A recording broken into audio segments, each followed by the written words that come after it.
going to go on the South Beach diet? Am I going to go on the fast metabolism diet? Am I going to go on the hormone diet? Am I going to go on Atkins? Am I going to go on paleo? Am I going to do this? Am I going to do that? And we start to get really overwhelmed. And so then what do?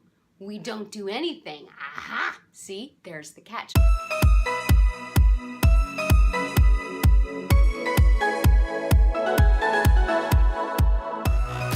Good morning, everybody. This is Amy Latta with your weekly Worthy Mindset video.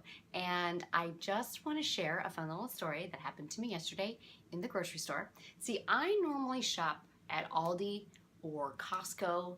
One of the reasons I love going to Aldi is when you go there, your options are really small. There aren't a ton of options. You usually have the Aldi's main brand, and maybe you have their Simply Organic brand, and then every once in a while they might have like a jazzed up something or another, and you just go in and you grab it, and it's really quick and easy. But we were out of salsa, and I just needed to run to the store. But we weren't by Aldi, we were by the big regular chain grocery store here in St. Louis. And so I go in, and I run in, and I get to the salsa aisle, right? And I am like overwhelmed. There are like 2,700 different kinds of salsa to choose from.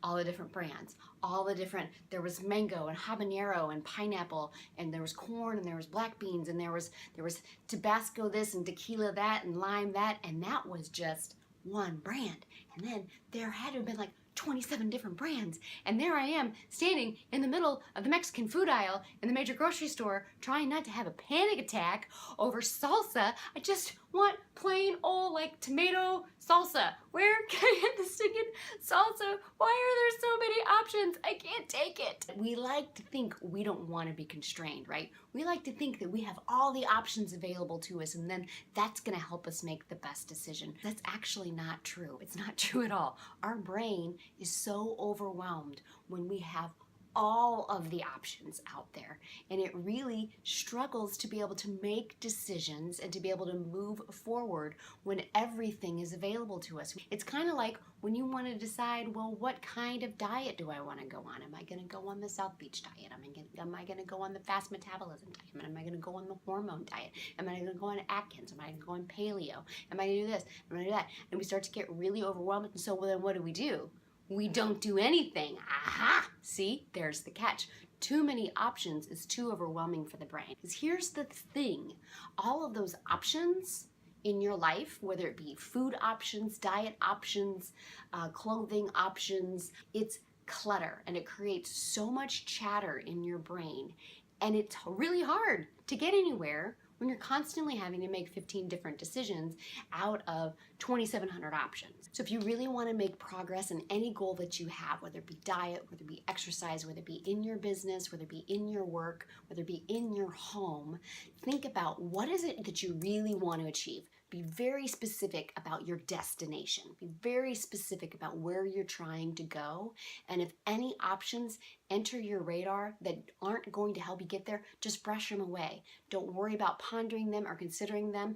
If the decision that you make doesn't get there, then maybe you pull that back in. But right now, just go with the things that are going to help you get there. Put your blinders on and not worry about all the 2,700 options that might get there. Instead, focus on where is it that you really want to go and what is the best method for actually getting there. Because it's all salsa, people. It's all 2,700 varieties of salsa, and it's going to be very distracting, and it's going to be very stressful for your brain, and it's going to really distract you from where it is that you're trying to get to.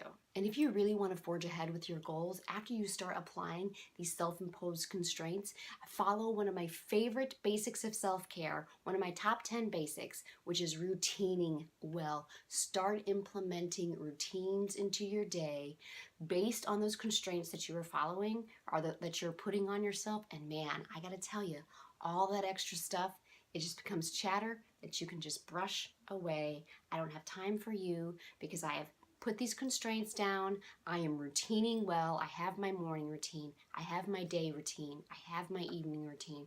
And man, we are all going to become mega production people on a train. I don't know where the train analogy is coming from, but I'm kind of digging it right now. So I hope you find some encouragement in that. I hope you see that there's a really great way to be able to reduce your stress and anxiety on the way to achieving your goal by adding constraint and clearing out the clutter. And you can get the rest of my favorite basics of self-care by going to this website right here. You give me your email address, I send you a free ebook. It's my Basics of Self-Care ebook. I released it last week. I've had tons and tons of downloads. I am so excited. They're my 10 favorite tips of self-care that are going to help you no matter what your goals are. I love you guys so much, and I believe so hard in you, and I just appreciate y'all being here. And until next week, I can't